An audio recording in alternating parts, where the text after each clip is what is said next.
India's largest digital media network SumanTV తో చేతులు కలపండి. ఫ్రాంచైజ్ ద్వారా లోకల్ మీడియా పార్ట్నర్ అవ్వండి. సార్ నమస్తే సార్ గిరిబాబు గారు. నమస్తే అండి సార్ గిరిబాబు గారు, ఉన్నతమైన గౌరవప్రదమైన జీవితాన్ని ఆస్వాదించాలి అంటే ఎటువంటి ఆరోగ్యకరమైన ఆర్థిక అలవాట్లను మనం పెంపొందించుకోవాలి అంటారు? చాలా మంచి క్వశ్చన్ అడిగారండి. మనము ఆరోగ్యంగా ఉండడం కోసం ఏం చేస్తాం? పొద్దునే మార్నింగ్ వాక్ చేస్తాము, యోగా, ప్రాణాయామం, తర్వాత జిమ్కి వెళ్తూ ఉంటారు, తర్వాత ఆహారం తీసుకుంటుంటారు. ఇవన్నీ కూడా ఆరోగ్యంగా ఉండడానికి. అయితే ఆరోగ్యం శరీరానికి కాదు, ఆరోగ్యం ఆర్థికంగా బాగుండడానికి కూడా. బాగుండడం అంటే బాగా ఉండడం కాదు, ఆర్థికంగా కూడా బాగా ఉండడం. సో ఎప్పుడైతే మీరు ఆరోగ్యంగా ఉంటారో ఈ ఆరోగ్యానికి ఆర్థికం కూడా తోడైతే ఇంకా స్టేబుల్గా ఉంటారు. సో దీనికి కొన్ని ప్రణాళిక వేసుకొని మనం ఎలాగైతే మార్నింగ్ లేచిన దగ్గర నుంచి వాకింగ్ చేస్తూ మంచి ఆహారం తీసుకుంటూ ఫిట్నెస్ కంటిన్యూ చేస్తుంటామో అలాగే ఫినాన్షియల్ ఫిట్నెస్ని కూడా ఒక ప్రాపర్గా ప్లాన్ చేసుకొని మనం అచీవ్ అవ్వచ్చు. దీనికి ఫస్ట్ అండ్ ఫార్మోస్ట్ ఏంటంటే ఫినాన్షియల్ గోల్స్. గోల్స్ అంటే ఏంటి? సపోజ్ ఇప్పుడు మీరు ఢిల్లీ వెళ్ళాలి. మీరు ఢిల్లీ వెళ్ళాలంటే ఢిల్లీ వెళ్ళే ట్రైన్ ఎక్కుతారు, ఢిల్లీ వెళ్ళే టికెట్ తీసుకుంటారు, అంతే కదా. ముంబై వెళ్ళే ట్రైన్ ఎక్కి ముంబై టికెట్ తీసుకుంటే ఢిల్లీ వెళ్ళరు కదా. అంటే మీరు ఎక్కడికి వెళ్ళాలో మీకు ముందే తెలుసుకొని ఉండాలి. కావాల్సిన సాధనంని మనము పికప్ చేసుకోవాలి. అంతేగాని మనకు ఒకటి కావాలని ఇంకోటి ఎంచుకోవద్దు. అట్లాగే మనకు ఆరోగ్యకరంగా ఉండాలి అంటే నాకు ఎంత డబ్బులు అవసరం అవుతాయి. సో నేను అంటే నా కుటుంబంలో ఎంతమంది పిల్లలు ఉన్నారు, వీళ్లకు మ్యారేజ్, ఎడ్యుకేషన్, వెకేషన్, తర్వాత కార్ ప్లానింగ్, హౌస్ ప్లానింగ్, ఇవన్నీ కూడా మన గోల్స్. ప్రతి ఒక్కళ్ళకి సాధారణంగా ఉండే గోల్స్ ఇవి. ఇల్లు, పిల్లలు, వెకేషను, కారు, ఇవన్నీ కూడా. ఈ గోల్స్ రీచ్ అవ్వడానికి నా దగ్గర ఉన్న ఇన్కమ్ ఎంత, నా ఇన్కంలో నుంచి నేను ఈ గోల్స్ రీచ్ అవ్వడానికి ఎలా నిర్దిష్టంగా ప్లాన్ చేసుకోవాలి. సో ఇట్లా కనుక మనము ప్రాపర్గా ఈ గోల్స్ రీచ్ అవ్వడానికి ప్లాన్ చేసుకుంటే ఈ ప్లాన్ అనేది ఆటోమేటిక్గా మిమ్మల్ని సగం సక్సెస్ఫుల్కి దారితీస్తుంది. మీకు ఏ ప్లానింగ్ లేకపోవడమే ఒక ఫెయిల్యూర్కి ప్లానింగ్ అయినట్టు. సో మనము సక్సెస్ఫుల్కి అవ్వడానికి ఫస్ట్ స్టెప్ ఏంటి? గోల్స్ ఏంటి అర్థం చేసుకొని దాని తగ్గ రిసోర్సెస్ ఎంత ఉన్నాయి మన దగ్గర, ఆ రిసోర్సెస్ ప్రకారంగా ప్లానింగ్ చేసుకోవాలి. సో ఫస్ట్ వచ్చేసి financial goals. Second, impulse buying. అంటే వారెన్ బఫెట్ ఒక సూత్రం చెప్తూ ఉంటాడు, మీకు ఏదైతే అవసరం లేనిది ఇప్పుడు కొంటూ ఉంటారో రేపు పొద్దున అవసరమైన వస్తువులు అమ్ముకోవాల్సి రావచ్చు. చాలా మంచి మాట. సో ఇంపల్స్ బయింగ్ చేయొద్దు. అంటే అవసరం ఉన్నాయి కొనుక్కోవాలి, లేదంటే ఈ అవసరం ఉన్నాయి రేపు పొద్దున వేరే అవసరం కోసం అమ్ముకోవాల్సి రావచ్చు. సో అలా కాకుండా మీకు ఎంతవరకు అవసరం. ఇప్పుడు కొంతమంది అమెజాన్లో షాపింగ్ మన సేల్ పడింది కొనాయి, అంతే ఇదే పనిలో ఉంటారు, చూస్తూ ఉంటాం. వస్తూనే ఉంటాయి. ఎందుకంటే సేల్ పడింది కొనుక్కోవాలి. అంటే ఇక్కడ అవసరం వాళ్ళని పని చేయించట్లేదు. యాక్చువల్గా డిస్కౌంట్లో అనౌన్స్ చేసినప్పుడు ప్రైస్ తక్కువ ఉంటుంది. యాక్చువల్గా ఈ ప్రైస్ తక్కువ ఉంది కదా కొంటూ ఉంటే మనం లాభపడుతూ నష్టపోతున్నామా? మనకు అవసరం లేనిది కొనుక్కుంటున్నాం కాబట్టి నష్టపోతున్నాం మనం. యాక్చువల్గా అంటే వాడు అమ్ముతున్నాడు, మనం కొనుక్కోవట్లేదు. సో మనకు ఎప్పుడు కొనుక్కుంటాం? మనం అవసరమైంది, కావాల్సినప్పుడు కొనుక్కోవడం, లేదా వాడు మనతో కొనిపిస్తున్నాడు అంటే వాడు అమ్ముతున్నాడు మనకు. సో ఎప్పుడైతే వాడి అమ్మకానికి మనం బలైతామో సో ఆటోమేటిక్గా మన యొక్క గోల్స్కి ఇట్లాంటి ఇంపల్స్ బయింగ్ అనేవి డిస్టర్బ్ చేస్తూ ఉంటాయి. సో కనుక మనకు ఎంత కావాలి, ఎప్పుడు కావాలి, ఎంత నిర్దిష్టంగా సైజులో కావాలి, ఈ యొక్క క్వాంటిటీ ఎంత కావాలి అని తెలుసుకొని అది మనకు అవసరమా కాదా ముఖ్యంగా తెలుసుకుంటూ మనము ఇంపల్స్ బయింగ్ అవాయిడ్ చేస్తూ ముందుకెళ్ళాలి. అందుకనే ఇంపల్స్ బయింగ్ వల్ల చాలామంది మనం చూస్తూ ఉంటాం, కొన్ని సినిమాలలో కామెడీ స్క్రిప్ట్స్ కూడా చేస్తూ ఉంటారు, ఇష్టం వచ్చినట్టు కొంటూ ఉంటారు, చేస్తూ ఉంటారు. అంటే వల్ల మనము ఇతరులకు చులకనైపోతాం. సో అట్లా ఎప్పుడు కూడా షాపింగ్ చేయొద్దు. మనం కావాల్సినవి చేసుకుంటూ ఉండాలి. తర్వాత ఇంకా ఇంపార్టెంట్ థింగ్ ఏంటి? మనం ముందు గోల్స్ గురించి మాట్లాడుకున్నాం కదా. ఈ గోల్స్ అచీవ్ అవ్వాలంటే ఏం కావాలి మనకు? Invest early.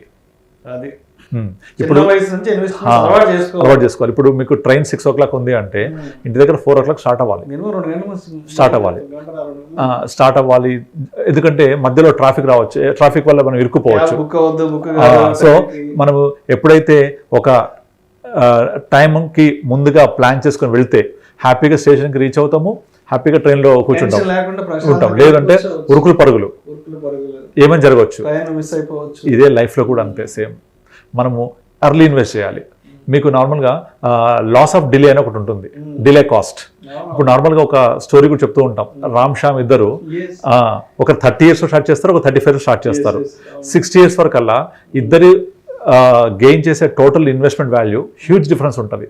కారణం ఏంటి? కేవలం 5 years compounding, power of compounding చాలా ఉంటాయి. సో ఈ పవర్ ఆఫ్ కాంపౌండింగ్ అనేది లాంగ్ టర్మ్ లో ఒక హెవీ వెయిట్ మిషన్ లాగా పనిచేస్తుంది అది. సో ఇదంతా కూడా మీకు టైం ఫ్యాక్టర్ వల్ల వర్కౌట్ అవుతూ ఉంటుంది. సో పవర్ ఆఫ్ కాంపౌండింగ్ కి ఇంధనం ఏంటి? టైమే.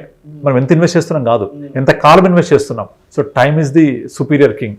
సో ఈ టైంని మనము జాగ్రత్తగా యూజ్ చేసుకుంటూ ఎర్లీ ఇన్వెస్ట్ చేయాలి. అంటే ముందుగా మనం సంపాదన స్టార్ట్ అయిన తొలి దశలోనే, అంటే మనకు ఇన్కమ్ రాగానే ఫస్ట్ మంత్ ఎంజాయ్ చేసేయాలి, సెకండ్ మంత్ ఏదో గ్యాడ్జెట్స్ కొనుక్కోవాలి, థర్డ్ మంత్ పెద్ద బండి తీసుకొని దానికి ఈఎంఐలు కడుతూ పోవాలి. అదే పెళ్ళి అయిపోద్ది, పెళ్ళైన తర్వాత ఒక ఇల్లు తీసుకుని దానికి ఈఎంఐలు కడుతూ ఉండాలి.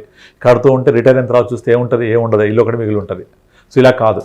సో అన్నిటినీ సమప్లాలలో ప్లాన్ చేసుకుంటూ, ఇల్లు కూడా కావాలి కంపల్సరీ, కానీ ప్రాపర్గా ప్లాన్ చేసుకుంటూ ఎంత కావాలి, మన ఇన్కమ్ ఎంత ఉంది, ఫ్యూచర్ ఇన్కమ్ గ్రోత్ ఎంత రావచ్చు, దాని ప్రకారంగా ప్లాన్ చేసుకొని ముందుకెళ్తే ఇవన్నీ ముందుగా ప్లాన్ చేసుకోవాలి. సో రిటైర్మెంట్ 60 కాబట్టి 55లో ప్లాన్ చేస్తే అవ్వదు. అది ఆ 5 years సరిపో టైం. సో ఆ 50లో రిటైర్మెంట్ అవ్వాలంటే 25లో జాబ్ వస్తే 26 నుంచి స్టార్ట్ చేయాలి మనం. So investor is very very very important. ఇంకొకటి most important thing, track your spending. అంటే మీరు ఎంత ఖర్చు పెడుతున్నారు. మనం నార్మల్గా చాలామందికి అలవాటు ఉండదు, డైరీ రాసే అలవాటు ఉంటుంది, కానీ స్పెండింగ్ ట్రాకింగ్ చేసే అలవాటు ఉండదు. మనం ట్రాక్ చేయాలి. ఒక్కసారి పెన్ను పెట్టి పేపర్ మీద కనుక నాకు పోయిన నెల ఖర్చులు ఎంత అయినాయి, ఆదాయం ఎంత, ఈ నెల ఖర్చులు ఎంత అయినాయి, ఆదాయం ఎంత, అలా మీరు ఎవ్రీ మంత్ రాసుకుంటూ వస్తే మీకు క్లియర్ తెలుస్తుంది ఏ నెలలో ఎంత ఖర్చు జరుగుతుంది, ఈ నెలలో ఎందుకు ఖర్చు పెరిగింది.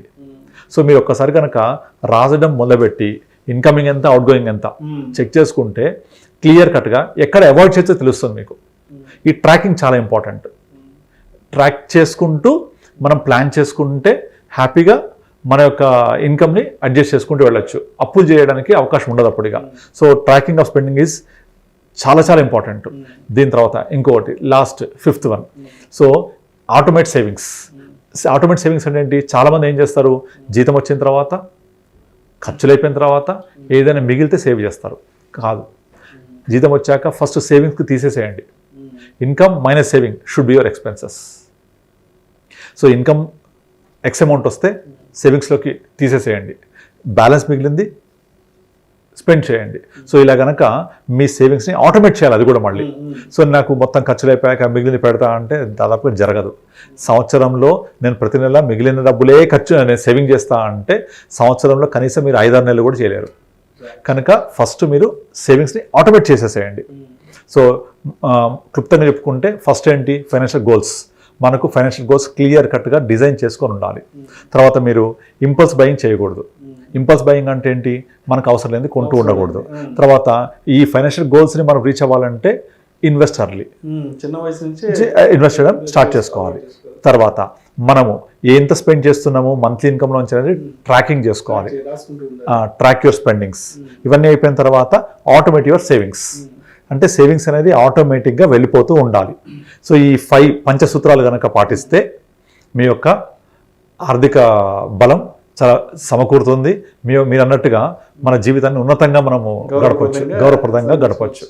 థ్యాంక్ యూ సో మచ్ గిరి బాబు గారు. థ్యాంక్ యూ అండి.